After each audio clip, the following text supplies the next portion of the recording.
वातातिसार और पित्तातिसार की चिकित्सा देख ली थी और वातातिसार के अंतर्गत प्रवाहिका के चिकित्सा के बारे में बहुत सारे सूत्रों का अध्ययन हमने किया है। और इस सत्र में हम पित्तातिसार के अंतर्गत ही रक्तातिसार का और उसके बाद में श्लेष्मातिसार की चिकित्सा का अध्ययन करेंगे।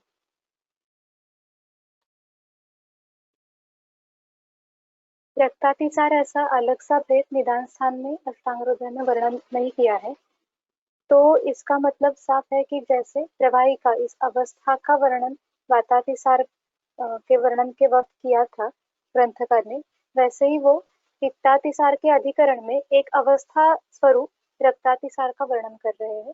यानी उसके जो बाकी संप्राप्ति होने वाली है वो पित्तातिसार से बहुत ज्यादा मिलती जुलती है, लेकिन उसके हेतु कुछ थोड़े अलग दिए हैं, वो हम देखते हैं। पित्तातिसारी सेवेत पित्तलानि एव यः पुनः रक्तातिसारं कुरुते तस्य पित्तं स तृज्वरं दारुणं उदपाकं च। यानी जिस व्यक्ति में पहले ही पित्तातिसार उत्पन्न हो गया है, उसने अगर फिर भी पित्तातिसार उत्पन्न होने के बाद भी पित्तकोपकारक अन्नपान का सेवन चालू रखा, तो उस व्यक्ति में रक्तातिसार की उत्पत्ति होगी। और पित्तातिसार के लक्षण तो होंगे ही उसमें, क्योंकि वो पित्तातिसार के बाद ही उत्पन्न हो रहा है, और उसके साथ तृष्णा, ज्वर और दारुण स्वरूप का गुदपाक, ये लक्षण भी एडिशनली रक्तातिसार में मौजूद होंगे।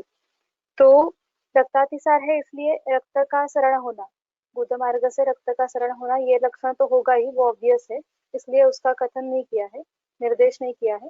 लेकिन ये जो तृष्णा, ज्वर और दारुण गुदपाक है, उसमें भी तृष्णा और गुदपाक ये लक्षण पित्तातिसार में भी निर्दिष्ट है निदान स्थान में, लेकिन रक्तातिसार में फिर से उनका उल्लेख करने की वजह हो सकती है कि आधिक्य से तृष्णा, और गुदपाक के बारे में तो लिखा ही है कि दारुण गुदपाक होता है, थोड़ा सा नहीं तो बहुत ज्यादा मात्रा में पाक वहां पर उस स्थान पर, गुद स्थान पर होता है। तो ये रक्तातिसार के लक्षण बताए हैं। उसके बाद में रक्तातिसार की चिकित्सा चालू कर रहे हैं। पहला ही चिकित्सा की जो कल्पना है वो क्षीर बताई है। अब तक हम जब पढ़ रहे थे तो वातातिसार में या पित्तातिसार में पहले जो कथन की जाने वाली कल्पना थी वो इधर पहले तो लंघन ही बोला था, और उसके बाद में जब कुछ देने के लिए बोल रहे थे तो वहां पर सिद्ध जल या प्रमथ्या इस स्वरूप के कल्पनाओं का निर्देश किया था, और यहाँ पर डायरेक्टली क्षीरपान की अवस्था कह रहे हैं। तो इससे हम एक बात कह सकते हैं कि यहाँ पर जो रक्तातिसार की चिकित्सा का वर्णन अष्टांग हृदय में आता है, तो वो निराम पित्तातिसार के बाद उत्पन्न होने वाला जो रक्तातिसार है उसकी चिकित्सा है। और अगर रक्तातिसार है मतलब गुदमार्ग से रक्तस्रवण हो रहा है ऐसी अवस्था है और सामावस्था भी है, तो वहां पर हमें तरतम भाव से औषध का प्रयोग करेंगे। यानी अगर सामावस्था है उसकी चिकित्सा करनी है और रक्तातिसार भी है, तो हम तिक्त रसक के द्रव्यों का चयन करेंगे, और कल्पना भी सिद्ध जल जैसी यूज कर सकते हैं। लेकिन अगर वो निरामातिसार है और रक्त प्रवर्तन हो रहा है, इस अवस्था में हम डायरेक्टली क्षीरपान पे शिफ्ट हो सकते हैं।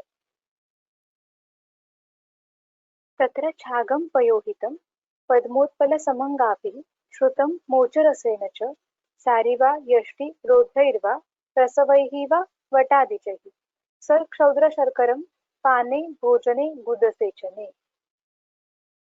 तो फिर छागक क्षीर का निर्देश यहाँ पर ग्रंथकार ने किया है। और पित्तातिसार में भी कई बार छागपय अनुपान स्वरूप में या सिद्ध क्षीर करके उसका पान, इस टाइप का वर्णन आया था। और जहां पर भी रक्त पित्त में या जहां पर रक्त प्रवर्तन हो रहा है ऐसी अवस्था है, तो वहां पर गोदुग्ध की वजह छाग क्षीर ये प्रीफर्ड ऑप्शन रहता है। क्यों? क्योंकि अगर आपने चरक का अग्र संग्रह देख लिया तो उसमें रक्त संग्राही और रक्त पित्त प्रशमनानाम अग्र्यम ऐसा निर्देश छाग क्षीर के बारे में किया है। तो जाहिर है यहाँ पर जब हमें रक्तातिसार की चिकित्सा करनी है तो गोदुग्ध से छाग क्षीर ये ऑप्शन प्रीफर्ड रहेगा। और छाग क्षीर वैसे ही देने के लिए नहीं बोला है, उसको सिद्ध करके देना है। और सिद्धि के लिए, क्षीर सिद्धि के लिए 3 ऑप्शंस दिए हैं। पहला है पद्म से लेकर मोटर रस तक जो द्रव्य है उनसे सिद्ध करके छाग क्षीर मधु और शर्करा के साथ मिला के पानार्थ प्रयुक्त करना है। सेकेंड ऑप्शन है सारीवा से लेकर सारीवा, यष्टि और रौद्र, इन द्रव्यों से छाग क्षीर सिद्ध करके मधु और शर्करा उसमें मिला के पानार्थ प्रयुक्त करना है। और तीसरा ऑप्शन है वटादीज जो प्रसव पल्लव है, यानी वटादी मतलब कौन से भी क्षीरी वृक्ष का, और प्रसव पल्लव यानी जो नए पत्ते होते हैं क्षीरी वृक्षों के, उनसे सिद्ध किया गया छाग क्षीर मधु और शर्करा मिला के पानार्थ या भोजन के लिए या गुद सेचन के लिए हम प्रयुक्त कर सकते हैं। पानार्थ यानी जब भी तृष्णा उत्पन्न होगी, तो जैसे हमने पहले सिद्ध जल पान करवाने का निर्देश किया था ग्रंथकार ने, वैसे ही यहाँ पर अगर रक्तातिसार है और तृष्णा उत्पन्न हो गई है पेशेंट को, रुग्ण को, तो हम पानार्थ यही सिद्ध क्षीर का प्रयोग करेंगे। अगर क्षुद्ध बोध हो गया तो इसी में से किसी क्षीर का, सिद्ध क्षीर का प्रयोग भोजन के लिए करेंगे। और अगर दारुण गुदपाक जैसी अवस्था है या गुद में दाह हो रहा है, ऐसे कुछ वहां पर बाह्य चिकित्सा की आवश्यकता है, तो सेचनार्थ हम इसमें से ही कोई क्षीर चूज कर सकते हैं। तो जैसे हमने अभी बोला था कि अगर पूरी निरामावस्था नहीं है, ऐसा कंफर्म नहीं है कि निराम ही है और रक्त प्रवर्तन हो रहा है, तो हम ये जो सारीवा सिद्ध क्षीर है, छाग क्षीर, उसका चयन प्रीफरेबली कर सकते हैं। और अगर डेफिनेटली निरामावस्था है तो जो पहला वाला है पद्म उत्पल समंगा मोच रस, वो वाला सिद्ध छाग क्षीर हम प्रीफर करेंगे। इसके बाद में एक श्लोक आता है तद्वद रसादयो अनम्लाः साज्याः पानान्नयोः हिताः काश्मर्यफलयूषश्च किंचित अम्लः स शर्करः। मांसरस और यूष इत्यादि जो है वो अनम्ल, यानी उसमें बिल्कुल अम्लत्व नहीं होना चाहिए, ऐसे मांसरस और यूष घृत के साथ हम पान और भोजन के लिए प्रयुक्त कर सकते हैं, वो हितकर है रक्तातिसार में। तो स्पेसिफिक अनम्ल ऐसा क्यों बोला है? क्योंकि अभी तक वातातिसार से लेकर पित्तातिसार में भी और प्रवाहिका की अवस्था में भी जब भी मांसरस या कौन से भी यूष का वर्णन आया है, तो वहां पर दधि दाड़िम से उसे अम्ल करके लेना है, ऐसा उल्लेख सभी जगह पर आता है अब तक। लेकिन अब रक्तातिसार का अधिकरण शुरू हो गया है, इसलिए स्पेसिफिकली वो अनम्ल ही होना चाहिए, ये बताने के लिए वहां पर अनम्ल शब्द का प्रयोग किया है। क्योंकि नॉर्मली मांसरस या यूष ये अम्ल करके लेने हैं, ऐसा कहीं पर उल्लेख नहीं है। लेकिन इस अधिकरण में जब भी मांसरस या यूष का उल्लेख आया है, तो मैक्सिमम टाइम्स वहां पर दधि और दाड़िम इन दोनों से उसे अम्ल करके लेना है, ऐसा उल्लेख ग्रंथकार ने किया था। वो नहीं करना है, ये स्पेसिफिकली कहने के लिए यहाँ पर अनम्ल इस शब्द का प्रयोग ग्रंथकार ने किया है। और एक ऑप्शन है काश्मर्य फलयूषः च किंचित अम्लः स शर्करः। काश्मर्य फल यूष, यूष यानी जो जब किसका यूज बनाना है ऐसा निर्देश नहीं है स्पष्ट, तो हम मुद्ग का ही यूज बनाना ये गृहित है, तो मुद्ग का यूज बनाएंगे और उसके साथ में काश्मर्य फल यूज करके उसका यूज बनाएंगे। वो किंचित अम्ल करके देना है, और यहाँ पर अम्लत्व लाने के लिए प्रीफर्ड ऑप्शन रहेगा दाड़िमोसोरस, और उसमें फिर शर्करा भी मिलानी है। इन दो कॉम्बिनेशन में से कोई भी हम पान और भोजन के लिए यूज कर सकते हैं।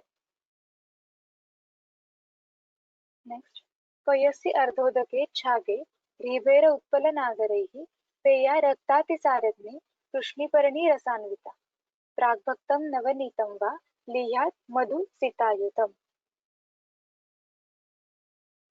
पेया बताई है रीबेर उत्पल नागर और कृष्णिपर्णी के क्वाथ, कृष्णिपर्णी का क्वाथ नहीं, सॉरी, हाँ कृष्णिपर्णी रसायन वितरण, कृष्णिपर्णी का क्वाथ डाल के छाग दुग्ध में वो पेया बनानी है, मतलब क्षीर पेया बनानी है।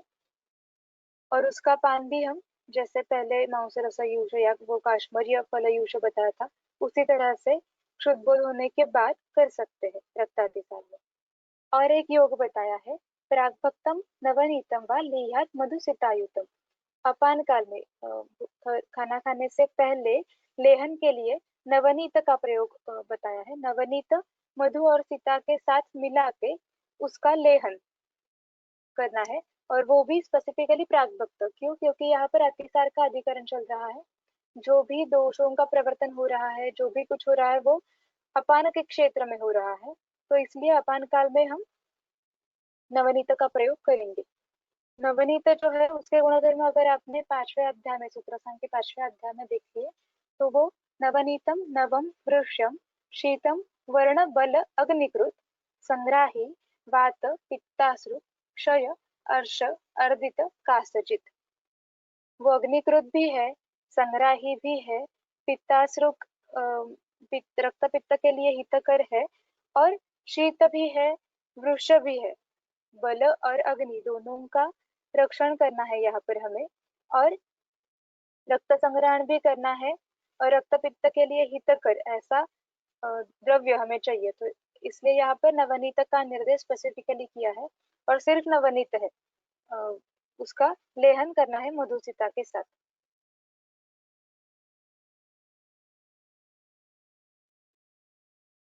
बलिनी अस्रे अस्रम एव आजम मार्गम वा घृतवर्जितम क्षीरानुपानम क्षीराशि त्र्यहं क्षीरोद्भवं घृतम कपिंजलरसाशी वा लिहात आरोग्यम अश्नुते। अब लेहन का अधिकरण चल रहा था, इसलिए इसके बाद में लेहन के ही कुछ योग कह रहे हैं। पहला जो है वो बलिनी अस्त्र यानी प्रवृद्ध रक्त, यानी जब रक्त प्रवर्तन ज्यादा हो रहा है, रक्तातिसार में रक्त प्रवर्तन बहुत ज्यादा मात्रा में हो रहा है, तो उस वक्त हमें क्या करना है, छाग या मार्गम यानी मृग का रक्त घृतभर्जित करके वो पान करने के लिए देना है। घृतभर्जित करके थोड़ा सा उसे फ्राई करके, ऐसा बोल सकते हैं, जो रक्त है उसे थोड़ा सा फ्राई करके उसे पान के लिए देना है। और उसका अनुपान होगा क्षीर, मतलब रक्तपान करने के बाद इमिडिएटली क्षीरपान करना है।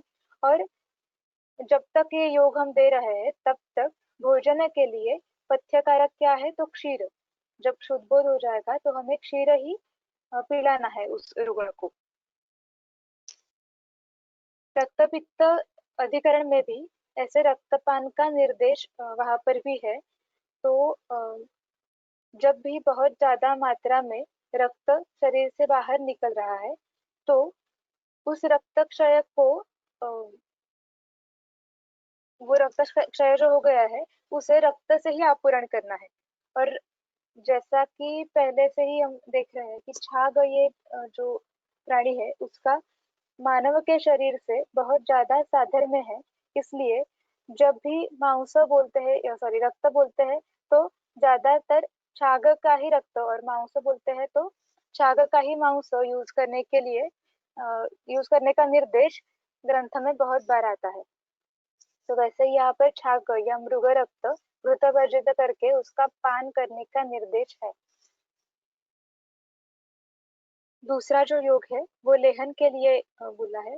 क्षीरोद्भव जो घृत है उसका लेहन 3 दिन तक करना है, और भोजन के लिए कपिंजल रस का अ, उपयोग करना है। क्षीरोद्भव घृत यानी क्या?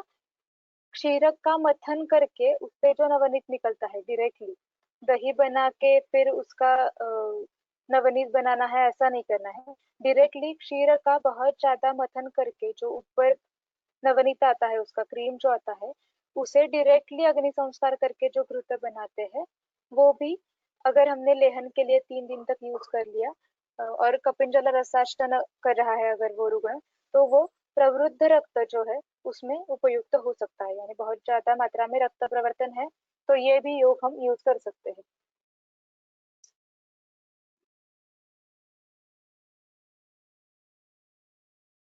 पीत्वा शतावरी कल्कं क्षीरेण क्षीरभोजनः रक्तातिसारं हन्ति आशु तया वा साधितं घृतम्। रक्तातिसार की चिकित्सा में शतावरी का निर्देश है। पान के लिए शतावरी कल्क क्षीर के साथ मिला के उसका पान करना है और उसके बाद में क्षीर ही भोजनार्थ प्रयुक्त करना है।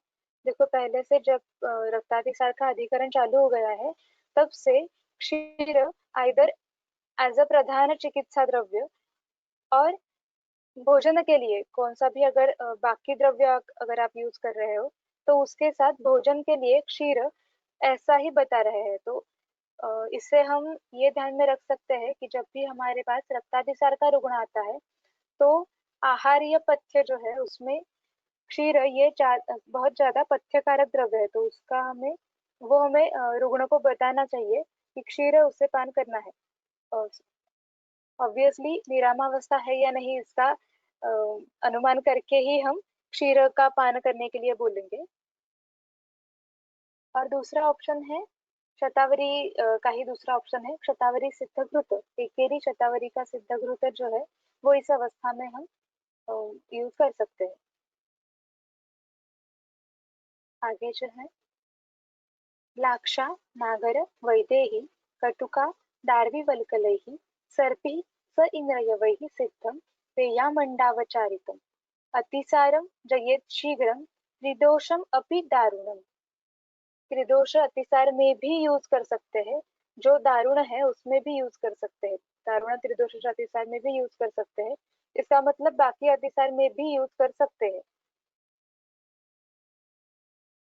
लाक्षा से लेकर इंद्रियव तक जो द्रव्य बताया है, उनसे सिद्ध किया गया घृत और पेया मंडावचारित। भोजनार्थ क्या यूज करना है? जब भी क्षुद्बोध होगा तो हमें मंड और पेया इत्यादि का उपयोग भोजन के लिए करना है। ये घृत अगर हमने त्रिदोष अतिसार में भी यूज कर लिया तो वो शीघ्र अतिसार पे जय पा सकता है। फिर रक्तातिसार की चिकित्सा ही कंटिन्यू की है। कृष्णमृत कृष्णमृत शंख यष्ट्याव क्षौद्र अश्रु तंडुलोदकम चयति अस्रम प्रियंगुश्च तंडुलांबु मधुप्लुता। कृष्ण मृत्तिका, शंख, यष्टि, क्षुद्र, अश्रुक। और यहाँ पर अश्रुक सिर्फ अश्रुक निर्देश किया है, लेकिन जैसे हमने अभी देखा था कि छाग का रक्त और मनुष्य का रक्त इसमें साधर्म्य है, तो इसलिए हम छाग के रक्त का ही प्रयोग यहाँ पर करेंगे और वो तंडुलोदक के साथ पान के लिए देना है। और दूसरा योग है प्रियंगु तंडुलांबु और मधु से प्लुत करके, यानी बहुत ज्यादा मात्रा में तंडुलांबु और मधु मिला के प्रियंगु जो है उसका पान करने से रक्तातिसार का शमन हो जाता है। अब यहाँ पर आपने अगर अनुपान पे गौर किया तो तंडुलोदक का निर्देश बहुत बार आता है इसके आगे की चिकित्सा में। और जब भी पित्तातिसार का अधिकरण, निरामो पित्तातिसार का अधिकरण हम देख रहे थे, तो वहां पर भी तंडुलांबु का निर्देश बहुत बार आता है। वैसे ही अगर हमने अर्श चिकित्सा में देख लिया, तो जब भी सावी अर्श है तब वहां पर तंडुलोदक का निर्देश आता है। मतलब जो हम लास्ट सेशन में कह रहे थे कि बहुत ज्यादा बार अगर किसी द्रव्य का या किसी अनुपान का जिक्र एक ही अधिकरण में आता है, तो हमें उससे ये ज्ञात होता है कि वो जो स्पेसिफिक अनुपान या द्रव्य है उसका उस अवस्था में, स्पेसिफिक अवस्था में ज्यादा गामित्व है। मतलब रक्तातिसार अगर है तो हम तंडुलोदक के साथ ये योग यूज कर सकते ही है, लेकिन अगर दूसरी कौन सी भी कंडीशन है जहां पर रक्त का अति प्रवर्तन हो रहा है और स्पेसिफिकली अधोमार्ग से, ये तंडुलांबु का निर्देश अधोग योनि व्यापद में भी जब रक्त का अति प्रवर्तन ऐसा हो रहा है, तो उस टाइम भी तंडुलोदक का निर्देश ग्रंथकार करते हैं। तो इसलिए हम ये कंक्लूड कर सकते हैं कि तंडुलोदक जो है वो अपान के क्षेत्र से, यानी गुद मूत्र या योनि से अगर ज्यादा मात्रा में रक्तस्राव हो रहा है या पित्तादि का कंडीशन है, तब वहां पर हम अनुपान के तौर पर तंडुलोदक का चयन कर सकते हैं। कल्कस्तिलानां कृष्णानां शर्करा पांचभागिकः आजेन पयसः पीतः सद्यो रक्तम यच्छति। यहाँ पर फिर छागपय का निर्देश है। और द्रव्य क्या है, कृष्ण तिलक का कल्क और 5 भाग शर्करा, उसको मिला के अजापय के साथ पान करने के लिए कह रहे हैं ग्रंथकार। तो ये जो कृष्ण तिल है उसके गुणधर्म अगर आपने देख लिए तो वो स्निग्ध, उष्ण, ग्राही, वातग्न और अग्निवर्धक है। तो रक्तातिसार में कृष्ण तिल का निर्देश करना थोड़ा सा अड़ लगता है, लेकिन अगर आपने गुल्म चिकित्सा में देख लिया इसी ग्रंथ में, तो वहां पर तिलक वाथो घृत गुड़ व्योष भार्गी रजोन्विता पानम रक्त भयवे गुल्मे नष्टे पुष्पे च योषिता, ऐसा बताया गया था। तिलक का क्वाथ घृत गुड़ व्योष और भांगी चूर्ण के साथ पान के लिए बोला था। किस अवस्था में, रक्त भव गुल्म या नष्ट पुष्प जब है उस अवस्था में। तो इसलिए हम ये कह सकते हैं कि कृष्ण तिलक का वहां पर जो नष्ट पुष्प था, यानी रक्त का प्रवर्तन नहीं हो रहा है, वो संचित हो गया है वहां पर, इसलिए वो रक्त गुल्म का या नष्ट पुष्प ऐसी अवस्था उत्पन्न हो गई। तो वहां पर हमें रक्त का प्रवर्तन करना था और यहाँ पर हमें रक्त का स्तंभन करना है। और दोनों अवस्था में कृष्ण तिलक का उपयोग करने के लिए ग्रंथकार कह रहे हैं। तो ऐसा कैसे हो सकता है? तो उसके साथ जो द्रव्य मिलाने के लिए बोल रहे हैं वो डिफरेंट है दोनों जगह पर। वहां पर जब गुल्म में प्रवर्तन करवाना था रक्त का, तब तिलकवात घृत गुड़ व्योष और भांगी के साथ पान करने के लिए बोला था। और यहाँ पर कृष्ण तिलक का कल्क शर्करा के साथ मिला के जो मधुर है, शीत है, और अजापय जो अभी अभी हमने देखा था कि वो रक्त पित्त प्रशमना नाम अग्र्य, रक्त संबंध करने में अग्र्य ऐसा द्रव्य है, उसके साथ मिला के उसका अधिकरण ही चेंज कर दिया है। वहां पर प्रवर्तन करने के लिए यूज किया था, यहाँ पर रक्त का ही संबंध करने के लिए यूज कर रहे हैं। तो जो हम अभी देख रहे थे कि एक ही द्रव्य अनुपान भेद से ग्रंथकार किस तरह से यूज करते हैं। तो ये कृष्ण तिलक का कल्क शर्करा और अजापय मिलाने के वजह से हम रक्तातिसार में यूज कर सकते हैं।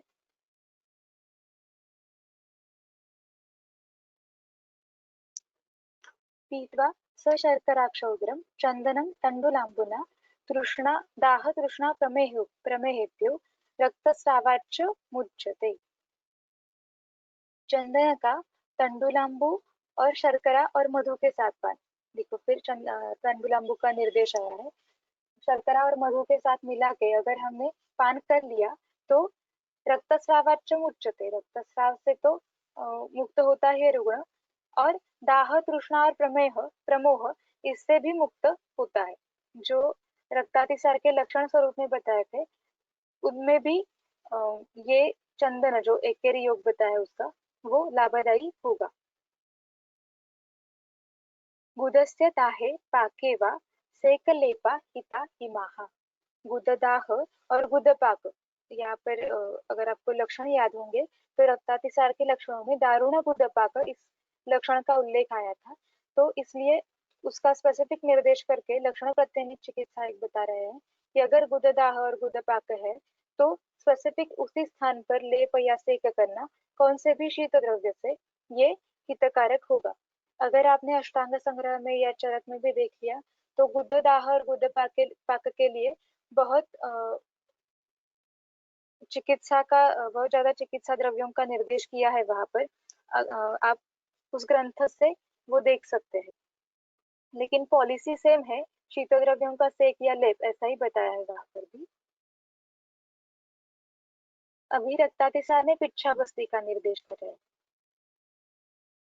अल्पाल्पं बहुशो रक्तं सशूलम् उपवेशते यदा विबद्धो वायुश्च कृच्छ्राचरति वा न वा पिच्छावस्थिं तदा तस्य पूर्वोक्तम उपकल्पये।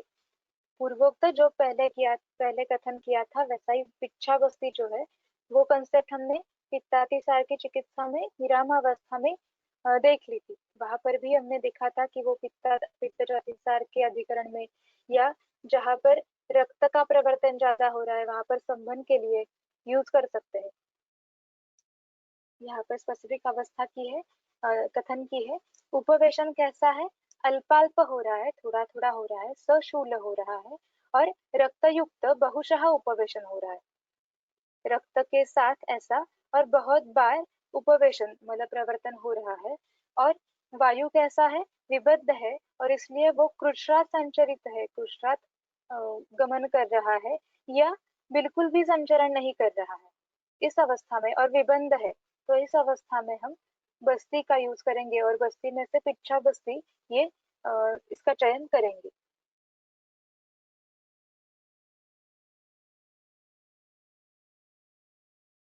पिच्छा बस्ती बनाने के लिए स्पेसिफिक द्रव्यों का निर्देश यहाँ पर किया है। पल्लवान् जर्जरीकृत्य शिंशिपा कोविदारयोः पचेर् यवांश्च सक्वाथो घृतक्षीरसमन्वितः पिच्छाश्रुतौ गुदभ्रंशे प्रवाहणरुद्रासु च पिच्छाबस्तिः प्रयोक्तव्या क्षतक्षीणबलावः।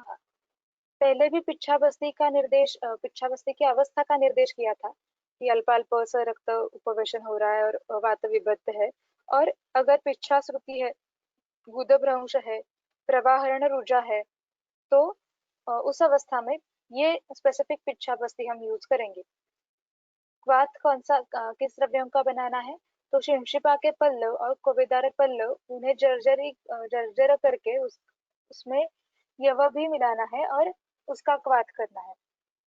शिंशिपा इस द्रव्य का अगर अपने भाव प्रकाश में पर्याय देखिए, तो उसके पर्यायी द्रव्य, पर्यायी नामों में ही पिच्छिला ऐसा कथन किया है। तो यहाँ पर पिच्छा बस्ती है, यानी पिच्छिल द्रव्यों से बनाया गया, किया जाने वाला जो बस्ती है उसे पिच्छा बस्ती कहते हैं। तो पहले पित्तातिसार के अधिकरण में जो पिच्छा बस्ती हमने देखा था, उसमें शाल्मली वृंत ये पिच्छिलत्व लाने के लिए प्रयुक्त किए थे, और यहाँ पर शिंशिपा पल्लव का उपयोग कर रहे हैं। ये सभी तीनों मिला के उनका क्वाथ करके उसमें घृत और क्षीर मिला के वो बस्ती के लिए प्रयुक्त करने हैं। देखो यहाँ पर भी जैसे पित्तातिसार के अधिकरण में पिच्छा बस्ती बताया था, वहां पर भी लवण का निर्देश नहीं था, यहाँ पर भी लवण का निर्देश नहीं है। आस्थापन होके भी लवण का निर्देश नहीं है। उसका रीजन पित्तातिसार डिस्कस करते वक्त भी हमने देखा था कि पित्तातिसार की अवस्था है तो तीक्ष्णोष्ण वर्ज्य बस्ती देना है, और यहाँ तो साक्षात रक्त का प्रवर्तन हो रहा है, तो लवण रस बिल्कुल नहीं चाहिए। इसलिए घृत क्षीर समन्विता ही बोला है, तैल का भी उपयोग नहीं है, और लवण भी प्रयुक्त करने के लिए नहीं बोला है। ये जो बस्ती है वो क्षतक्षीण बलावह, वो क्षतक्षीण में, शतक्षीण जो रुग्ण है उसमें बल का आधान करने में उपयुक्त रहेगा। नेक्स्ट जो है उसके बाद में अनुवासन का प्रयोग करने के लिए बोलते हैं। ये पिच्छा बस्ती जो है वो आस्थापन बस्ती है। कम मात्रा में आस्थापन देने के लिए ये यूज करते हैं। उसके बाद में अनुवासन का प्रयोग करना होगा, तो उसके लिए भी स्पेसिफिक द्रव्य निर्देश कर रहे हैं। प्रपौंडरिक सिद्धेन सर्पिशाच अनुवासन, अनुवासन के लिए एकेरी द्रव्य बताया, एकेरी योग बताया है। परपौंडरिक से सिद्ध किया हुआ घृत अनुवासन के लिए उपयुक्त करना है रक्तातिसार की चिकित्सा में, पिच्छाबस्ती के बाद में कर सकते हैं। अब यहाँ पर रक्तातिसार का अधिकरण है, पहले ही रक्त का प्रवर्तन हो रहा है, तब भी अनुवासन सिर्फ ना देते हुए पिच्छाबस्ती देने का निर्देश किया है। ऐसा क्यों है, तो बेसिकली ये अतिसार का अधिकरण चल रहा है, जहां पर वायु अतिसरण हो रहा है, मतलब वायु की कुछ ना कुछ गड़बड़ है। इसलिए अगर वो विबद्ध भी हो सकता है या अति प्रवर्तन कर रहा है, शूल उत्पन्न हो रहा है उससे, तो इस अवस्था में हमें वायु की चिकित्सा करनी ही है, उसे अनुलोमित करना ही है। और साथ में जो प्रवाहिका की अवस्था वातजातिसार में निर्दिष्ट की थी, उसमें जो वर्णन था, वहां पर उपवेशन कैसा हो रहा था, तो सरक्त और सपिच्छा उपवेशन ऐसा बताया गया था। उसमें से पिच्छा अवस्था का जो कुछ भी ज्यादा विवरण है वो हम श्लेष्मातिसार की चिकित्सा में देखने वाले हैं। लेकिन वहां पर जो सरक्त उपवेशन ऐसा बताया गया था, उस अवस्था में ये पिच्छा बस्ती यूज करने के लिए बोल रहे हैं।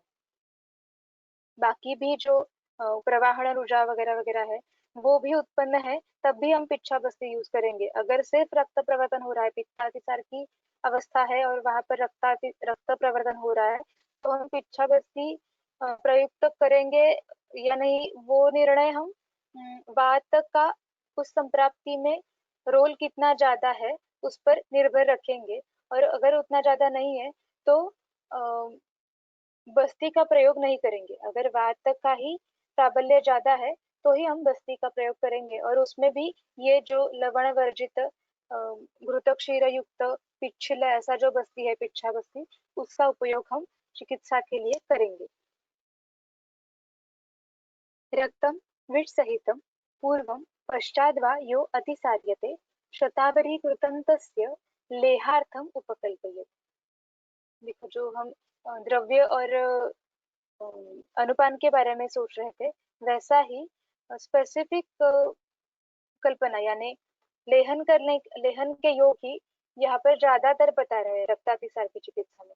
वैसे ही अगर आपने वातजकास की चिकित्सा में देखा तो वहां पर भी बहुत ज्यादा लेहन के लिए द्रव्यों का निर्देश किया है, बहुत ज्यादातर बताया है। यहाँ पर स्पेसिफिक अवस्था क्या कह रहे हैं ग्रंथकार, तो वृक्ष सहित या पूर्व या पश्चात मल प्रवर्तन हो रहा है तब मल के साथ, या मल प्रवर्तन के पूर्व या मल प्रवर्तन के बाद अगर रक्त प्रवर्तन हो रहा है तो लेहन के लिए शतावरी घृत का उपयोग हमें करना है। ये मुहुर्मुहुर लेहन के लिए भी कर सकते हैं, या जब रक्त प्रवर्तन ज्यादा हो रहा है तब उस अवस्था में भी कर सकते हैं। शर्करा अर्धांशकं लीढं नवनीतं नवोत्थितं क्षौद्रपादं जयेत् शीघ्रं तं विकारं हिताशिनः। नवोद्धृत नवनीत जो है उसके गुणधर्म अभी हमने देख लिए थे। वो वृक्ष है, बलकृत अग्निकृत ऐसा है, संग्राही है, रक्त पित्त के लिए हितकर है। तो वो ऐसा जो नवनीत है नवोद्धृत, उसमें आधी भाग शर्करा और 1/4 मधु ऐसा मिला के लेहन के लिए दिया तो रक्तातिसार का शमन होता है। लेकिन उसमें एक स्पेसिफिक कंडीशन बताई है कि हिताशिनः, वो सभी जगह पर गृहित है। अगर हम औषध ले रहे हैं और जो हेतु उस विकार को उत्पन्न किया है, जिस हेतु की वजह से, वो हेतु सेवन भी अगर चालू है तो कभी भी औषध का बल दोष बल से ऊपर नहीं होगा। जब भी हम चिकित्सा प्रयुक्त करते हैं तो उसका पहला अंग होता है कि निदान परिवर्जन करना और हिताशन करना। सिर्फ निदान परिवर्जन ये एक भाग हो गया, और उसके आगे जाके जो हितकर है ऐसे अन्न का सेवन करना ये दूसरी बात हो गई।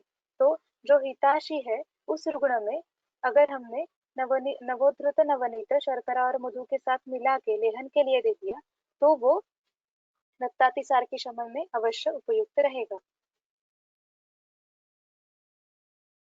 न्यग्रोध उदुम्बर अश्वत्थ शृंगान आपोथ्य वासयेत् अहोरात्रं जले तप्ते घृतं तेन अम्भसा पचेत् तत् अर्धशर्करायुक्तं लेहयेत् क्षौद्रपादिकम् अधो वा यदि वा ऊर्ध्वं यस्य रक्तं प्रवर्तते।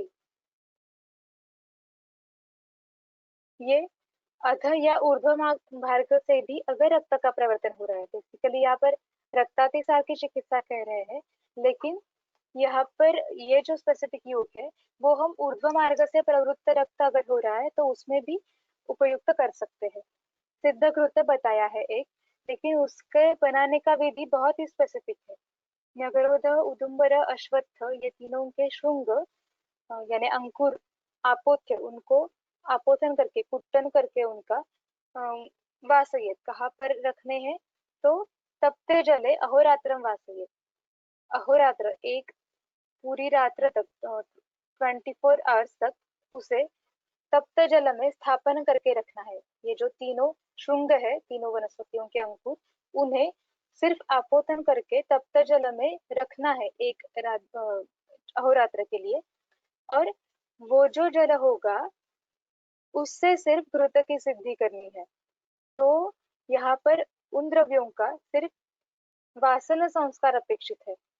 उसका गंध, उसका सिर्फ संपर्क की वजह से जितना भी वीर्य उस जल में आएगा उतना ही हमें यहाँ पर घृत सिद्धि के लिए अपेक्षित है ग्रंथकार को। तो ऐसा जो सिद्ध घृत होगा उसमें आधी भाग शर्करा और 1/4 मधु मिला के उसका लेहन करने के लिए कह रहे हैं ग्रंथकार। अगर आपने रक्तातिसार में सॉरी रक्तपित्त में देख लिया तो वहां पर भी अरुण दत्त ने मुझे अभी एग्जैक्टली याद नहीं है, शायद वो चक्रदत्त में से कुछ घृतों का निर्देश वहां पर उन्होंने किया है टीका में। रक्तपित्त चिकित्सा में अरुण दत्त ने ही उल्लेख किया है। तो अ, उस रक्तपित्त की अवस्था में भी बहुत बार ऐसे योग बताए गए हैं कि सिर्फ उन द्रव्यों को पानी में रखना है रात भर तक, वहां पर नए घट में रखने के लिए कहा था, और उससे सिर्फ उस जल से कृत्य की सिद्धि करनी है। तो हम ये कह सकते हैं कि रक्त प्रवर्तन जब ज्यादा हो रहा है तो उस अवस्था में वो उतना ही वीर्य द्रव्यों का जो जो द्रव्य हम जल में स्थापन कर रहे हैं उन द्रव्यों का उतना ही अल्प वीर्य या उसका गंध ही ज्यादातर अपेक्षित होगा शायद घृत सिद्धि जब कर रहे हैं तब। तो ये एक स्पेसिफिक विधि कहते हुए ये योग बताया है ग्रंथकार ने। ये तो रेडी अवेलेबल नहीं है, लेकिन कर सकते हैं हम, उसमें कुछ ज्यादा कॉम्प्लिकेटेड नहीं है, और द्रव्य भी जो बताया है वो भी इजीली अवेलेबल है। तो हम ये करके देख सकते हैं, किया नहीं है मैंने अभी तक, लेकिन अगर करना है तो अवेलेबल द्रव्य है और विधि भी उतना ज्यादा कुछ कॉम्प्लिकेटेड नहीं है। और दोनों ही अवस्था में ऊर्ध्व और अधो दोनों से अगर रक्त प्रवृत्त हो रहा है तो हम ये यूज कर सकते हैं।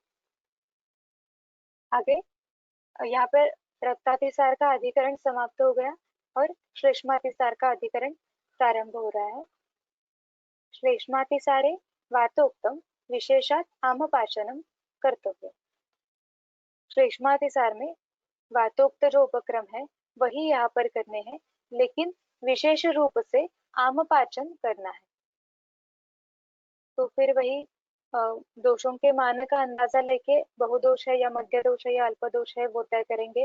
अल्प दोष है तो सिर्फ लंघन, मध्य दोष है तो लंघन, और उसके बाद में भूति को पिप्पली शुंठी बचा धान्य हरित की सिद्ध जो प्रमथ्या हमने पहले देखी थी वातज अधिकरण के वातज के अतिसार के अधिकरण में, वो नहीं तो अगर बहुदोष है तो लंघन, अगर वमन की अवस्था है वो शूलानाह प्रत्येकार्थ है तो वमन करवाएंगे, और उसके लिए कौन से भी तिक्त या कटु रस के द्रव्य का उपयोग हम करेंगे। जब ज्यादा दोष है और वो स्वयं चलायमान है तो उपेक्षा करेंगे, और अगर विबद्ध है तो दोष प्रवर्तन के लिए हरितकी जैसा कुछ द्रव्य यूज करेंगे। नेक्स्ट, अनुबंधे अस्य पिबेत पक्त्वा अग्निदीपनं बिल्व कर्कटिका मुस्त प्राणदा विश्वभेषजम् वचा विडंग भूतिक धानका अमर दारुवा अथवा पिप्पली मूल पिप्पली द्वय चित्रकम। देखो पित्तातिसार के अधिकरण में भी पहले वातातिसार जैसे चिकित्सा करनी है ऐसा ही बोला था, और अगर अनुबंध है, अगर उसके बाद भी अनुबंध रह गया तो ही हम ये जो आगे निर्दिष्ट की जाने वाली चिकित्सा है वो यूज करेंगे। क्या है उसमें, तो सिद्ध जल का निर्देश है, बिल्व कर्कटिका मुस्ता प्राणदा और विश्व भेषज, नहीं तो वचा विडंग भूतिक धानका अमर दारू या पिप्पली मूल पिप्पली और चित्रकल्प।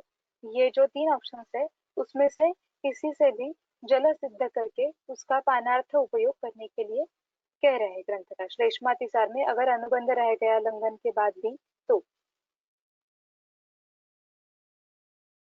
नेक्स्ट, पाठाग्निवत्सक ग्रंथि तिक्ता शुंठी अभया वचा अभयाः क्वथिता यदि वा पिष्टाः श्लेष्मातिसार भेषजम्।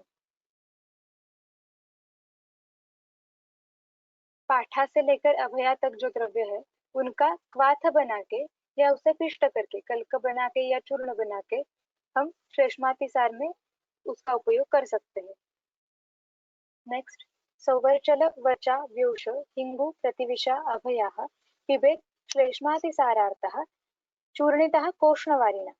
देखो यहाँ पर जब रक्तातिसार का अधिकरण चल रहा था तो अनुपान के तौर पर तंडुलांबू या शर्करा या मधु ऐसा निर्देश कर रहे थे, और अब श्लेष्मातिसार का अधिकरण चल रहा है, अधिकरण चेंज हो गया तो अनुपान के तौर पर कोष्णवारी यानी उष्ण जल का निर्देश कर रहे हैं। द्रव्य क्या क्या है संवर्चल से लेकर अभया तक। कंपेयर टू ये पाठा से लेकर अभया तक जो योग था उससे कंपेयर अगर कर लिया तो यहाँ पर लवण का निर्देश है। तो जब विबंध की अवस्था है और श्लेष्मातिसार है, इस अवस्था में हम सेकेंड वाला जो योग है संवर्चल से लेकर अभया तक वो प्रीफर करेंगे। और अगर पाचन ही ज्यादा करना है तो पाठा से लेकर अभया तक जो पहला योग था वो हम ज्यादा प्रीफर करेंगे। श्लेष्मातिसार के लक्षणों में भी विबद्ध अनुबद्ध रूप ऐसा निर्देश किया है। तो उस श्लेष्मातिसार में भी विबद्धत्व होना या अनुबद्ध रूप होना ये लक्षण होते हैं। तो उस अवस्था में हमें ये संवर्चलादि जो योग है वो कोष्णवारी के साथ प्रयुक्त करना प्रीफर्ड रहेगा। मध्यम लीढ्वा कपित्थस्य सव्योष क्षौद्र शर्करम कटफलम मधुयुक्तम वा मुच्यते जठरामया। कपित्थ का मध्य जो है उसका लेहन व्योष क्षौद्र और शर्करा के साथ। देखो अब क्षौद्र और शर्करा कॉमन है लेकिन उसमें व्योष मिलाने के लिए बोला है क्योंकि श्लेष्मातिसार का अधिकरण चल रहा है। उसका लेहन करना या कटफलम मधुयुक्तम वा, कटफल चूर्ण मधु के साथ मिला के अगर उसका उपयोग कर लिया तो मुच्यते जठरामया। और यहाँ पर श्लेष्मातिसार का अधिकरण चल रहा है इसलिए श्लेष्मातिसार का शमन करने में ये उपयुक्त रहेगा। कणां मधुयुतां लीढ्वा तक्रं पीत्वा सचित्रकं भुक्त्वा वा बालबिल्वानि व्यपोहति उदरामयम्। कणा यानी पिप्पली मधु के साथ लेहन करने के लिए कह रहे हैं। और उसके साथ अनुपान क्या होगा तो तक्र, और सिर्फ तक्र ही नहीं सचित्रक, तक्र में चित्रक डाल के उसका पान करना है। कणा सॉरी पिप्पली मधुयुक्त करके उसका लेहन करना है और उसके बाद में अनुपान के लिए सचित्रक तक्र का उपयोग करना है। नहीं तो भुक्त्वा वा बालबिल्वानि व्यपोहति उदरामयाम, नहीं तो बालबिल्व का सेवन करने से भी उदरामय से मुक्ति हो जाती है। पाठा मूर्छरस अम्भोध धातकी बिल्व नागरम सुकृष्रम अपि अतिसारम गुड़तक्रेण नाशयेत। ये जो योग बता रहे हैं वो वहां पर ग्रंथकार ने निर्देश नहीं किया है लेकिन अगर उसमें पाठा मोचरस अम्बोध धातकी बिल्व नागर ये द्रव्य है तो ये हम प्रिफरेबली निराम अवस्था में ही, निराम श्लेष्मातिसार की अवस्था में ही उपयुक्त कर सकते हैं। और उसका अनुपान क्या है तो गुड़ और तक्र,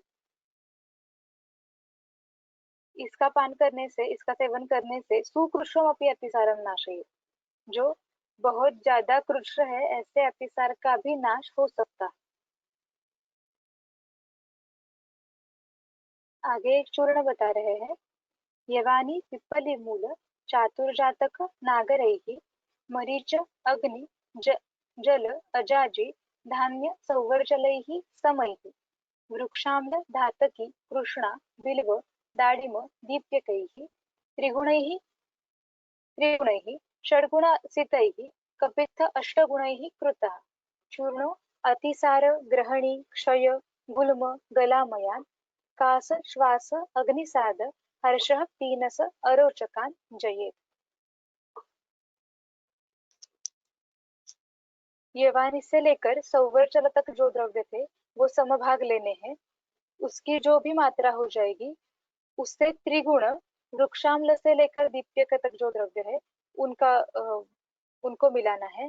उसमें सीता षड्गुण मिलानी है, 6 गुना सीता मिलानी है और कपित्थ अष्टगुण मिलाने हैं। ये सब इकट्ठा करके अच्छी तरह से मिक्स करके उसका उपयोग श्लेष्मातिसार की चिकित्सा में करने के लिए कह रहे हैं।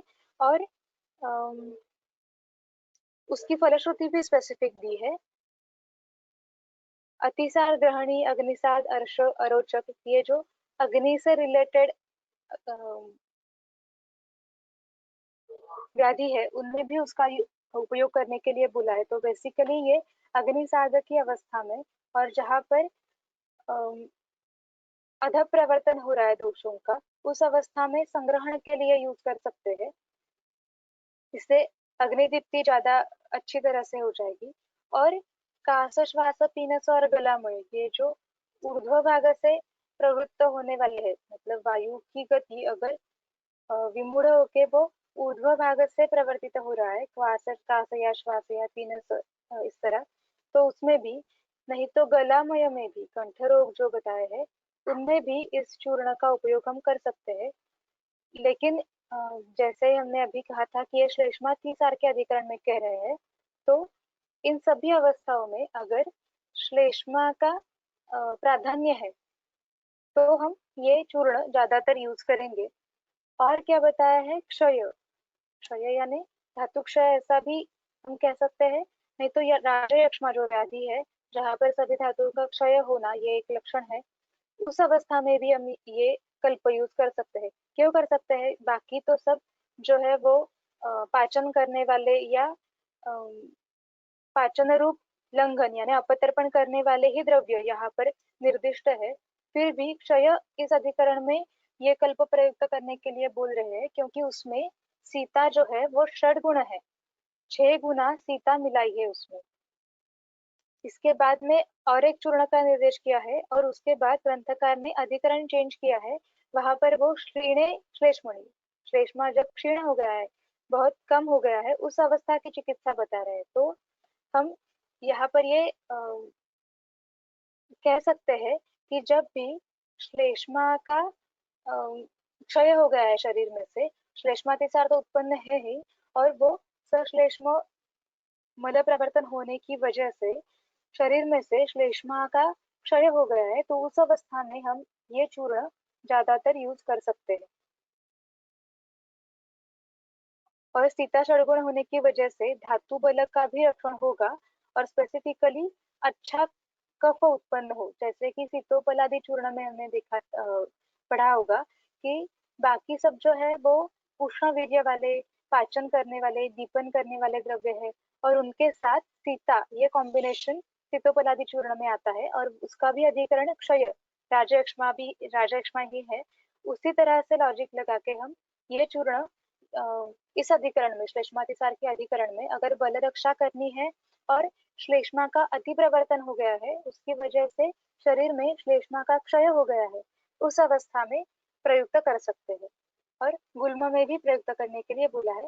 गुल्म में भी अगर अग्निसाद ये कंडीशन है और वातक वातक का अनुलोमन करना है, तो उस अवस्था में हम, मतलब मार्गावरोध की वजह से जो सामता उत्पन्न हो गई है, उसकी वजह से मार्गावरोध है, और उसकी वजह से गुल्म में पीड़ा हो रही है, ऐसे अगर कंडीशन है, तो पाचन करके अनुलोमन करना, ये इस चूर्ण का उद्देश्य होगा गुल्म में।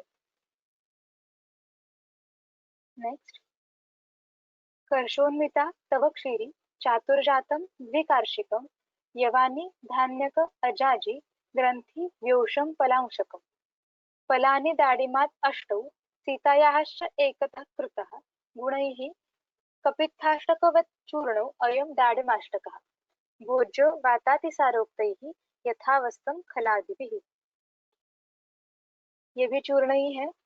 तवक क्षीरी जो है 1 कर्ष लेनी है, चातुर्जात सभी मिला के 2 कर्ष लेने हैं, यवानी से लेकर व्योष तक जो चूर्ण है वो 1 फल लेने हैं, दाड़िम 8 फल, और सीता इसमें भी 8 फल मिलाई है।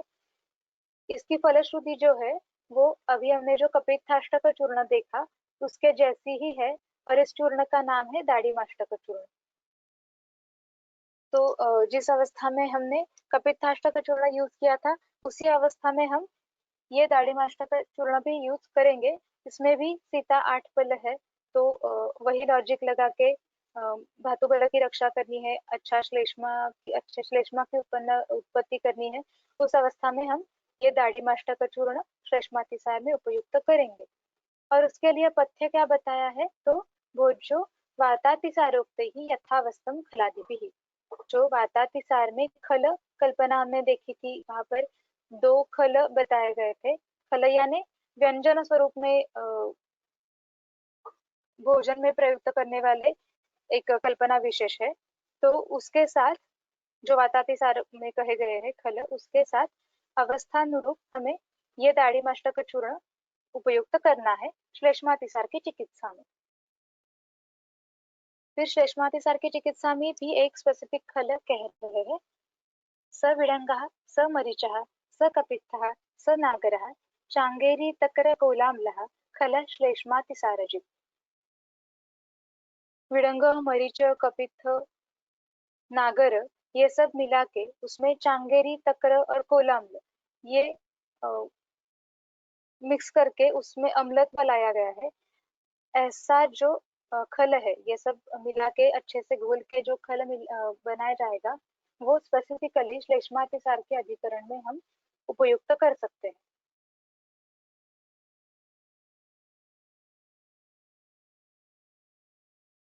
क्षीणे श्लेष्मणि पूर्वोक्तम अम्लम लाक्षादि षट्फलम पुराणं वा कृतं दद्यात् येवागुमंड मिश्रितम।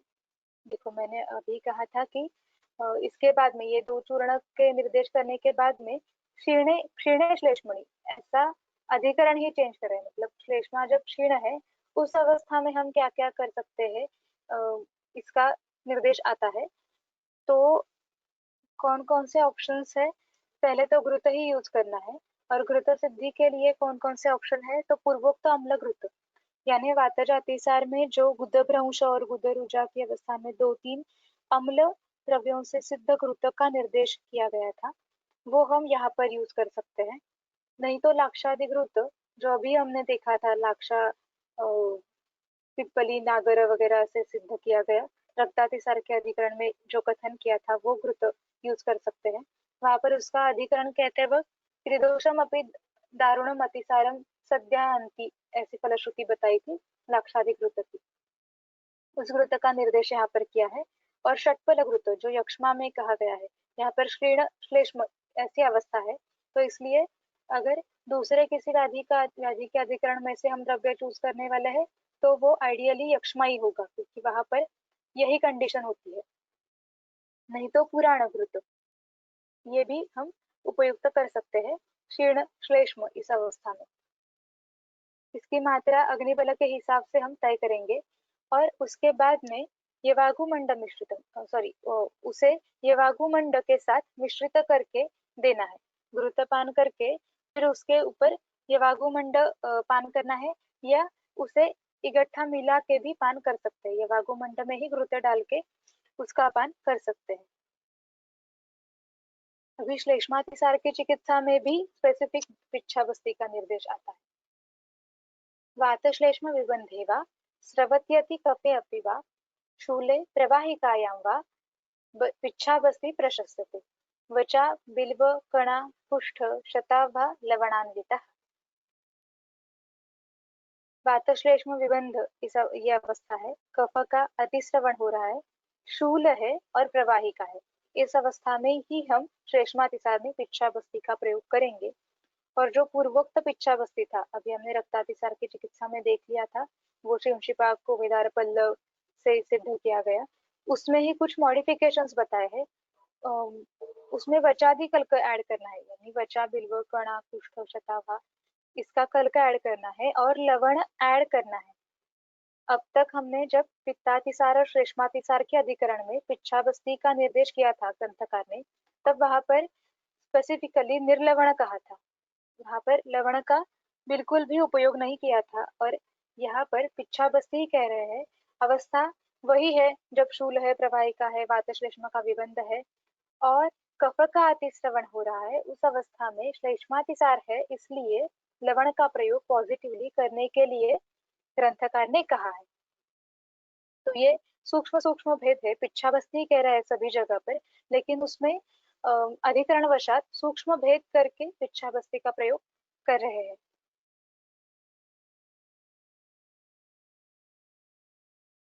जैसे रक्तातिसार में प्रपौंडरिक सिद्ध घृत का अनुवासन बोला था, वैसे ही अब श्लेष्मातिसार की चिकित्सा में कौन सा अनुवासन बता रहे हैं, तो बिल्व तैलेन तैलेन वचाद्यैः साधितेन वा बहुशः कफवातार्थे कोष्णेन अन्वासनं हितम्। बिल्व तैल या वचादि गण जो 15वें अध्याय में शोधनादि गण संग्रह में बताया गया है, वो जो वचादि गण है उससे सिद्ध किया गया तैल वो कफवातार्थ रुग्ण में कोष्ण करके बहुशः अनुवासन के लिए हितकर है, बहुत बार अनुवासन करने के लिए हितकर है। बहुशः यानी बारंबार यूज करना, ऐसा भी हो सकता है, या मात्रा बहु ऐसा भी हो सकता है। तो बिल्व तैल तो बिल्व का निर्देश, ये जो प्रवाहन की अवस्था है और शूल है, इस अवस्था में बहुत बार जिक्र आया था बिल्व का। तो बिल्व तैल का कार्यकरण भाव स्पष्ट है। और श्लेष्मातिसार का अधिकरण चल रहा है, इसलिए ये वचादि जो कफग्न द्रव्य है उससे सिद्ध करके भी हम तेल यूज कर सकते हैं। मतलब अगर वो शूल पिच्छा ऐसी अवस्था ज्यादातर है तो बिल्व तेल यूज करेंगे, और अगर कफाधिक्य ज्यादा है तो उस अवस्था में वचादि सिद्ध तेल हम प्रयुक्त करेंगे। अब उपसंहार कर रहे हैं अध्याय का। तो वहां पर एक सूत्र आता है, क्षीणे कफे गुदे दीर्घकालातिसार दुर्बले अनिलः प्रबलो अवश्यम स्वस्थानस्थ प्रजायते स बलि सहसा हन्यात् तस्मात् त्वं त्वरया जयेत्। क्या अवस्था है यहाँ पर? वात का प्राधान्य बता रहे हैं। कफ क्षीण है, गुद दीर्घ कालातिसार दुर्बल है। दीर्घ काल अतिसार होने से, अति मात्रा में मल प्रवर्तन होते रहने से दुर्बल हुआ हुआ गुद और कफ क्षीण ये अवस्था है। तो इस अवस्था में क्या होगा? तो स्वस्थान में, गुद में, पक्वाशय में वात प्रबल होगा, और ऐसा जो प्रबल हुआ वात है तो वो बलवान वात सहसा हन्यास, सहसा यानी झटिति त्वरित हनन कर सकता है रुग्ण का। इसलिए तस्मात् त्वं त्वरया जयेत्, इसलिए उस वात को त्वरा से उस पे जय पाना चाहिए, उसमें विलंब नहीं करना चाहिए, उस त्वरया चिकित्सा करनी चाहिए उस बलवान वात की। क्यों? क्योंकि वो रुग्ण को शीघ्र ही हनन कर सकता है, इतना वो प्रकोपित हो गया है। पहले ही स्वस्थान में कुछ ना कुछ गड़बड़ चल रही है पहले से ही वात के। जैसे हमने सामान्य संप्राप्ति में देखा था कि वात का प्राधान्य है अतिसार के संप्राप्ति में, और ये दीर्घकाल अतिसार का प्रवर्त अतिसार होने की वजह से गुदा भी दुर्बल हो गया है, और पक्वाशय में कफ भी क्षीण हो गया है। तो इसलिए धातु क्षय होके, धातु यानी कफ का क्षय होके वहां पर वात और भी प्रबल हो गया है, इसलिए उसे त्वरा से जीतना चाहिए। वायोः अनन्तरं पित्तं पित्तस्यानन्तरं कफं जयेत् पूर्वं त्रयाणां वा यो भवेत् बलवत्तमः। जो हम अभी कह रहे थे कि अतिसार के अधिकरण में वात की चिकित्सा को बहुत ज्यादा प्राधान्य है। जब भी हम पित्तातिसार देख रहे थे या श्लेष्मातिसार देख रहे थे या रक्तातिसार भी देख रहे थे, तो उस अवस्था में बस्ती का प्रयोग बार बार आता है। तो इससे हम ये कह सकते हैं कि अम, अतिसार में कौन सा भी अगर दोष हो तो वातक दोष का ध्यान रखते हुए ही हमें अतिसार की चिकित्सा करनी है। पित्तातिसार में भी हमें वातक का ध्यान रखते हुए ही चिकित्सा में प्रयुक्त होना है। और सिर्फ पित्त के लिए नॉर्मली हम जो रस या जो कल्पना यूज करते हैं, वो यूज करके अतिसार की चिकित्सा नहीं होगी। उसमें पित्त होके भी वात का प्राधान्य ध्यान में रखते हुए बस्ती का या वातानुलोमन करने वाले द्रव्यों का या वैसे अनुपान का उपयोग हमें करना चाहिए। तो उसी के बारे में एक सूत्र कह रहे हैं, पहले हमें वात की चिकित्सा करनी है, उसके बाद में हमें पित्त की चिकित्सा करनी है, और उसके बाद में कफ की चिकित्सा करनी है जब सन्निपातातिसार है तब। त्रयाणां वा जयेत् पूर्वम यो भवेत् बलवत्तमः। जो बलवत्तम है, ये नॉर्मल नियम, नॉर्मल रूल हो गया कि जब तीनों समान बलवान है तब भी हमें पहले वात की, फिर पित्त की, फिर कफ की चिकित्सा करनी है। और अगर इसमें से एक कोई ज्यादा बलवान है तो उसकी चिकित्सा हम पहले करेंगे। ये सामान्य नियम है। ये जो त्रयाणां वा भवेत् पूर्वम यो भवेत् बलवत्तमः, ये जो सूत्र है वो सामान्य नियम ही है। लेकिन यहाँ पर अतिसार में एक विशेष बताया है कि पहले वायु की, फिर पित्त की और फिर कफ की चिकित्सा करनी है। ये विशेष कथन करने के लिए यहाँ पर यह सूत्र ग्रंथकार ने निर्दिष्ट किया है। उसके बाद में जो हमने पहले निदान देखते वक्त कहा था कि 6 भेद है अतिसार के, उसमें जो 4 है वो दोषज भेद है और 2 जो है वो भयज और शोकज अतिसार, ऐसा स्पेसिफिक बताया था। बहुत कम जगह पर मानस लेवल के हेतुओं की वजह से अतिसार उत्पन्न होना या कोई व्याधि उत्पन्न होना ऐसा स्पेसिफिक भेद का निर्देश करते हैं। तो यहाँ पर उसकी चिकित्सा क्या बताई है? भीशोकाभ्याम अपि चलः शीघ्रं कुप्यति अतस्तयोः कार्या क्रिया वातहरा हर्षण आश्वासनानि च। यहाँ पर भी भीशोक से क्या होता है फाइनली शरीर पे? तो शीघ्र वायु का प्रकोप होता है। भय और शोक की वजह से शीघ्र वात का कोप होता है। इसलिए क्या चिकित्सा करनी है? तो वातग्नि चिकित्सा करनी है, क्योंकि उसने शरीर पे क्या उत्पन्न किया है? तो वात कोप उत्पन्न किया है, इसलिए वातग्नि चिकित्सा ही करनी चाहिए। और उसके साथ में हर्षण और आश्वासन ये दोनों भी करने चाहिए पॉजिटिवली। ये कहने के लिए यहाँ पर ये भयज और शोकज अतिसार जो है उसका अलग सा वर्णन किया है, अलग भेद ऐसा निर्दिष्ट किया है, क्योंकि उसके चिकित्सा में कुछ बदलाव है, कुछ एडिशंस है।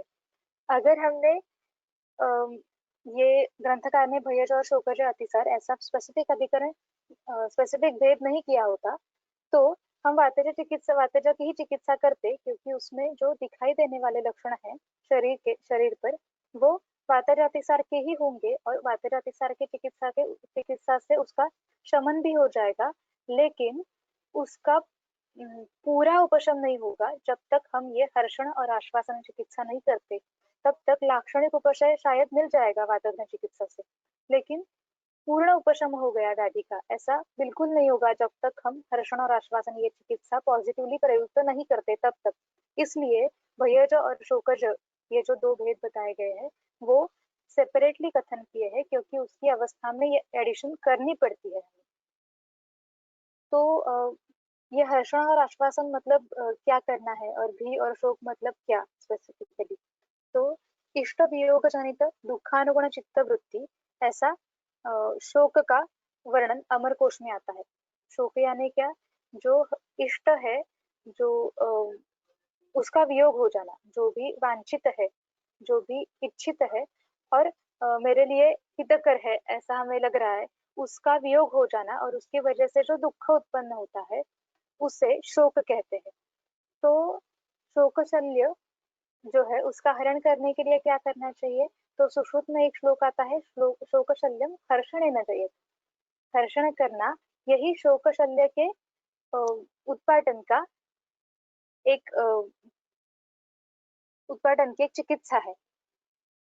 तो इससे हमें क्या पता चलता है कि जब भी मानस स्तर पर कोई शल्य है तो जब तक हमें ज्ञात नहीं हो जाता और उसकी हम चिकित्सा नहीं करते, उसको हम काउंसलिंग नहीं करते, तब तक ये शोकज अतिसार जो है वो पूरी तरह से ठीक नहीं होगा।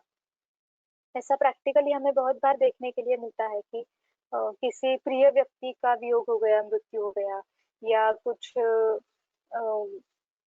एग्जाम्स में ज्यादा अच्छे रिजल्ट नहीं आए, या कुछ भी कोई भी मेरी अच्छी प्यारी चीज खो गई है, इससे लेकर कोई भी हो सकता है, उसका शोक इतना ज्यादा होता है कि उसकी वजह से शरीर पे वात प्रकोप होके मल का अतिसरण होना ये लक्षण दिखाई देता है।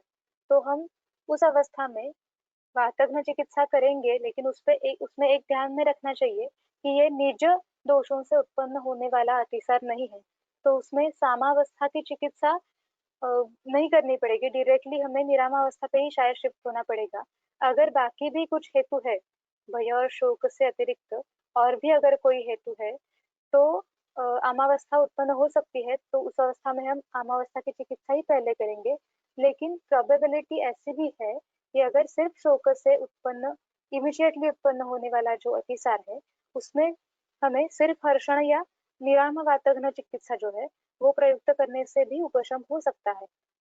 नेसेसरी नहीं है कि पहले लंघन ही करना है या जो आमातिसार के चिकित्सा का क्रम था वो ही फॉलो करना है, ऐसा नेसेसरी नहीं है। जो हमने शोक के बारे में देखा था वैसे ही भय के बारे में भी है। किसी भी चीज का भय ज्यादा लगना, भय ये सामान्य अ, सभी में रहने वाला लक्षण है। थोड़ा फार भय होना ये सभी में रहने वाला लक्षण है, लेकिन अगर वो बहुत ज्यादा मात्रा में हो गया तो अम, उसकी वजह से अतिसार जैसे लक्षण उत्पन्न हो सकते हैं। तो बेसिकली ये बहुत ज्यादा जो भय उत्पन्न होता है वो किस लिए उत्पन्न हो सकता है? असमर्थता भयकराणाम अग्रिम, ऐसा कथन किया है चरक ने अग्रय संग्रह में।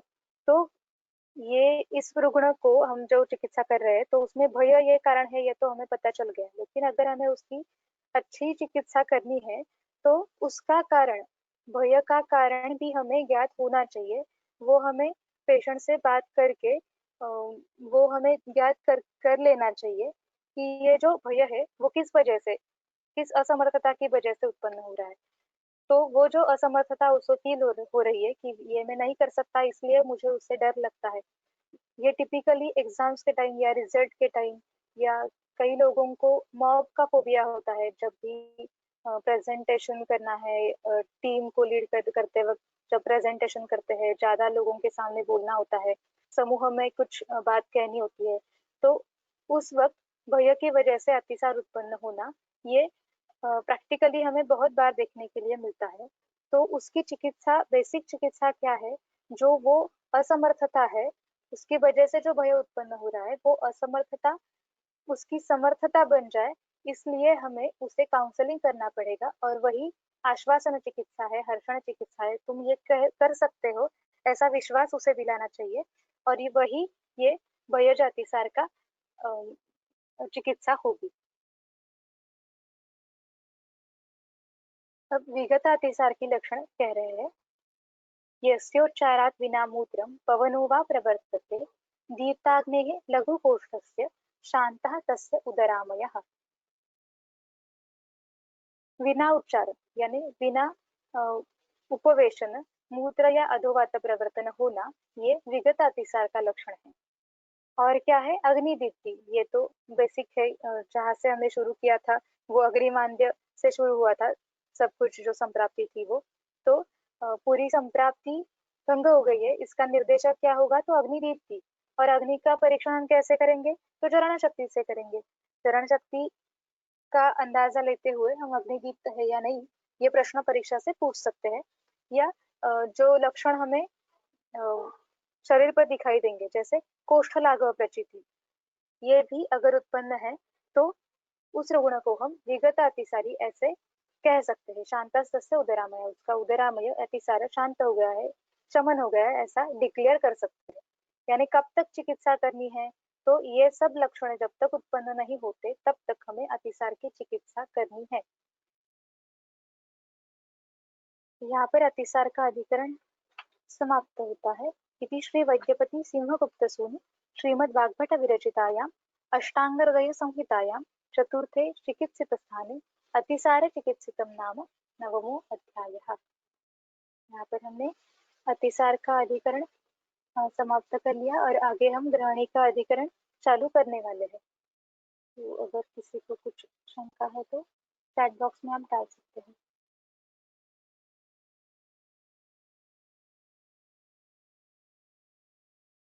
रक्तातिसार चिकित्सा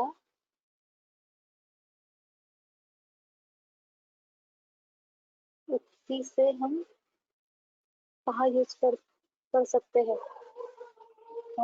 आपको शायद रक्तातिसार की चिकित्सा सेम कहाँ पर यूज करनी है ऐसा पूछना है। तो रक्तपित्त में स्पष्ट निर्देश आता है कि रक्तातिसार और दुर्नाम, रक्त दुर्नाम यानी श्राव्य अर्श की चिकित्सा का प्रयोग रक्तातिसार में करना चाहिए, ऐसा स्पष्ट निर्देश रक्तपित्त की चिकित्सा में वाग्भट ने किया है। तो जब भी अधोग रक्तपित्त है तब हम ये प्राधान्य से उपयुक्त कर सकते हैं रक्तातिसार की चिकित्सा।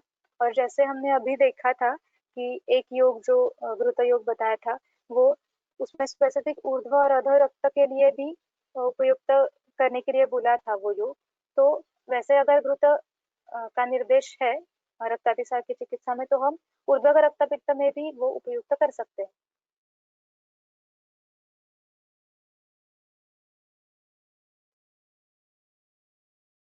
षटफल घृत यूज कहाँ कहाँ कर सकते हैं?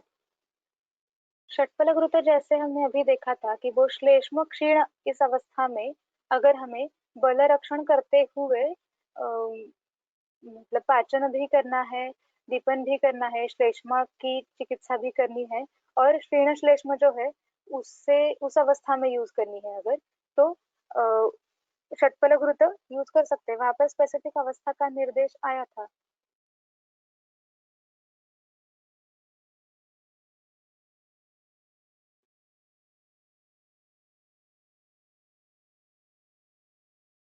नहीं, क्षीर षटफल और षटफल ये अलग घृत है। यहाँ पर षटफल घृत का निर्देश किया है और इसकी पूरी फलश्रुति मुझे अभी याद नहीं है, लेकिन यक्ष्मा के अधिकरण में उसका प्रयोग किया है, इसलिए वो इसमें रसायन चिकित्सा क्या कर सकते हैं? अच्छा, अतिसार में रसायन चिकित्सा क्या कर सकते हैं? तो बेसिकली अतिसार में अग्नि की रक्षा ये एक कॉमन फैक्टर है और रसायन तरीके से मतलब व्याधि प्रतिजनिक रसायन इस तौर पर तो कुछ भी यहाँ पर निर्दिष्ट नहीं किया है चिकित्सा सार में, रसायन कैटेगरी में सिर्फ एक दो द्रव्य ही थे, जो एक दो चूर्ण ही थे, वो कपित्थाष्टक और दाढ़ीमाष्टक जैसे, जिसमें सीता वगैरह रसायन कह सकते हैं मतलब बलवर्धक ऐसे योग बताए गए थे। वो भी कर सकते हैं अगर देने हैं तो, लेकिन ज्यादातर व्याधि प्रतिनिक रसायन ऐसा कुछ नहीं बताया है अतिसार चिकित्सा में। और अगर हमें रसायन यूज करना ही है कुछ, तो अग्नि का रक्षण करने वाले कोई भी कल्प उस रुग्ण के हिसाब से हम उपयुक्त कर सकते हैं। जो रसायन चिकित्सा के अधिकरण में कहे हैं, रसायन के व्याधि में कहे गए हैं, वो कोई भी द्रव्य अगर हमें अग्नि की चिकित्सा के लिए उस रुग्ण में योग्य लगता है तो उसका चयन हम अवश्य कर सकते हैं, क्योंकि यहाँ पर सब जो चल रहा है वो अग्नि की विकृति की वजह से ही हो रहा है, अग्नि मांद्य की वजह से ही हो रहा है। अगर अग्नि उत्तम है तो अतिसार या अर्श या ग्रहणी ये कोई भी व्याधि नहीं हो सकते। जो अर्श की चिकित्सा में लास्ट सूत्र हमने कहा था ना कि वो संज्ञा अनले संति न संति दीप्ते, तो रसायन चिकित्सा यानी क्या करना है, उसकी रक्षा करनी है अतिसार से, अर्श से या ग्रहणी से, तो उसका अग्निदीप्त रहना यही हमारी चिकित्सा पॉलिसी होगी।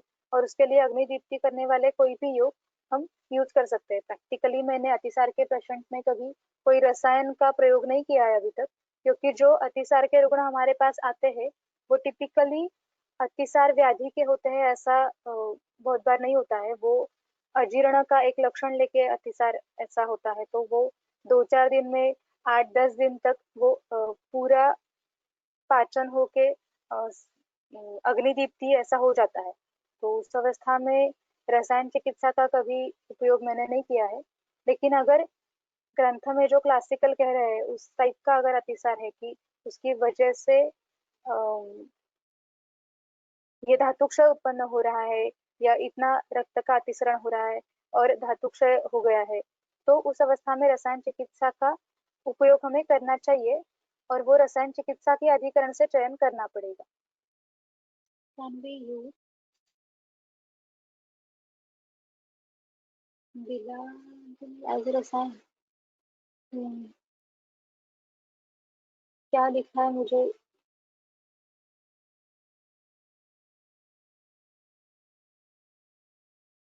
आप फिर से टाइप कर सकते हो क्या? मुझे समझ में है ना, नहीं आ रहा है आपने बिलाजिल एक मार्केट प्रिपरेशन आता है ना, क्या तो क्या? वो पूछना था। बिलाजिल करके एक मार्केट अच्छा अच्छा, प्रिपरेशन आता है ना। मुझे पता नहीं है उसके कंटेंट क्या ओके, है। उसमें सिर्फ बिलाजिल और गुड़ है, बिल्व और गुड़ है। बिल्वा पक्व और बिल्व गुड़, और गुड़। हाँ यूज कर हाँ, सकते हैं। पक्व बिल्व है। या हाँ, अच्छा, जो प्रवाहिका की अगर अवस्था उत्पन्न हो गई है उसमें, तो हम बिल्वा अवलेह भी यूज कर सकते हैं। मतलब सिर्फ बिल्व का अवलेह ऐसा बना के वो भी रसायन काल में या समान काल में जो भी हमें रुग्ण के हिसाब से ठीक लगता है उस काल में हम सिर्फ बिल्व का अवलेह सभी रसायन के तौर पर यूज कर सकते हैं।